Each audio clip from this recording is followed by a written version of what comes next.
It's okay, Republicans. The pain will be over soon. Take a deep breath. Find your happy place. It's more of Mike Malloy.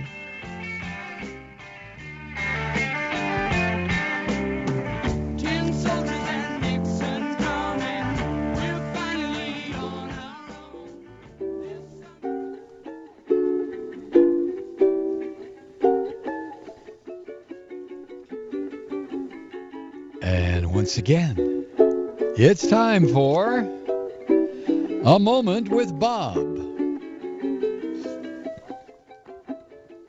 Hey, Mike.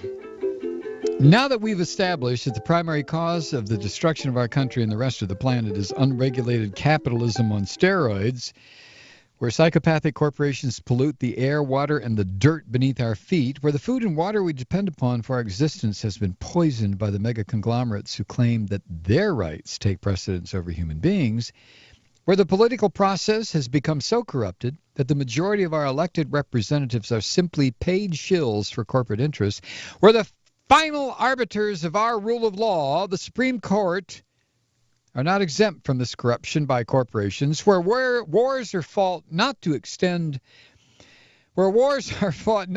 the country and its citizens, but to increase the profits of the military, industrial, energy, corporate complex, and where corporate-controlled media fulfills its obligation to their owners by never reporting accurately on any of the above.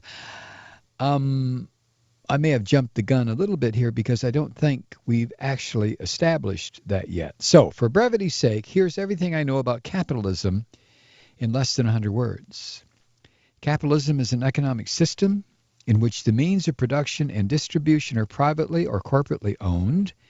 As a profit-driven system, it values profits over the labor that produces the profits. Capitalism starts wars, destroys people and the environment, and stomps all over the world in search of cheaper labor and new markets to capture. The capitalism model of infinite growth is ultimately unsustainable in that the resources needed to maintain the system are finite. It is conceptually silly and disastrous in practice. Now, we could tweak that definition all day and still not satisfy everybody, but I'm happy with it, so let's move on. Depending on where you live, capitalism is a dandy little system. Americans represent 5% of the world's population and consume about 30% of the world's material resources and 26% of the world's energy. The main problem with capitalism, besides the fact that it ultimately doesn't work, is that it is so damn seductive. Other countries want to live like we do. It doesn't take too long to figure out that if the rest of the world lived like we do, we'd need more resources than the world possesses. And unless we're all set to colonize other planets, it looks like there's going to be some serious losers in this zero-sum game we're all playing. And when we should try to figure out how best to share and share alike, to be flexible in the face of reality, there's always some selfish blowhard that screws everything up. Many feel the so-called American way of life is an entitlement that operates outside the laws of nature. At the Earth Summit in 1992, George Herbert Walker Bush forcefully declared, "The American way of life is not negotiable." With that statement as a starting point, we cannot help but fail. But are any of our political leaders saying anything different? Or is it understood that it would be political suicide to tell Americans that the American way of life doesn't work? Is there a politician out there somewhere who isn't hooked into the death cult of capitalism? I reluctantly placed my trust in Barack Obama, but over the last week or so, he's been selling himself out as fast as he can before a fair price has even been agreed upon. What did I expect? He's a politician, you know. I almost completely agree with George Carlin, who said, now there's one thing you might have noticed I don't complain about, politicians. Everybody complains about politicians. Everybody says they suck. Or where do people think these politicians come from? They don't fall out of the sky. They don't pass through a membrane from another reality. They come from American parents and American families, American homes, American schools, American churches, American businesses, and American universities, and they are elected by American citizens. This is the best we can do, folks. This is what we have to offer. It's what our system produces. Garbage in, Garbage out. If you have selfish, ignorant citizens, you're going to get selfish, ignorant leaders. Term limits ain't going to do any good. You're just going to end up with a brand new bunch of selfish, ignorant Americans. So maybe it's not the politicians who suck. Maybe something else sucks around here, like the public. Yeah, the public sucks. There's a nice campaign slogan for somebody. The public sucks. He ended by saying something you can't say on the radio. Imagine that. Paraphrasing, he said, "Screw hope." That's what I don't agree with, his last two words, because there is hope. We know that Americans fought and won concessions from capitalism and the government it controls. We organized. We organized and demanded fair wages and decent hours. Women organized and demanded the right to vote. African Americans organized and demanded civil rights. We organized, demanded, held strikes, boycotted, and won. That's what Americans did. And that's how it worked for most of the last century. And the only way it won't work now is if we deny that we are not like those Americans. For some reason, the DNA in our bodies has changed, and we are not the same kind of people our parents and our grandparents were. For some reason, we can't imagine turning off the television and organizing a movement made up of our friends, families, and neighbors. Maybe the only thing that has changed is that we may have forgotten how to begin.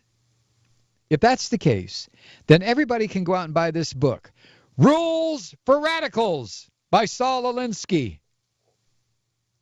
In 1971, Saul Alinsky wrote an entertaining classic on grassroots organizing called Rules for Radicals. For Alinsky, organizing is the process of highlighting what is wrong and convincing people they can actually do something about it. This book tells the so-called have-nots, you know, us, how they can organize to achieve real political power for the practice of true democracy. Isn't it about time that we acknowledge that the situation we are now in will not stay the same? It won't get better by itself. It will only get worse unless we do something. Because if we don't, every single crappy science fiction story ever written about the future will come true. And who the hell wants their kids to grow up in a Charlton Heston movie? Soylent Green rations are up. Regards, Bob.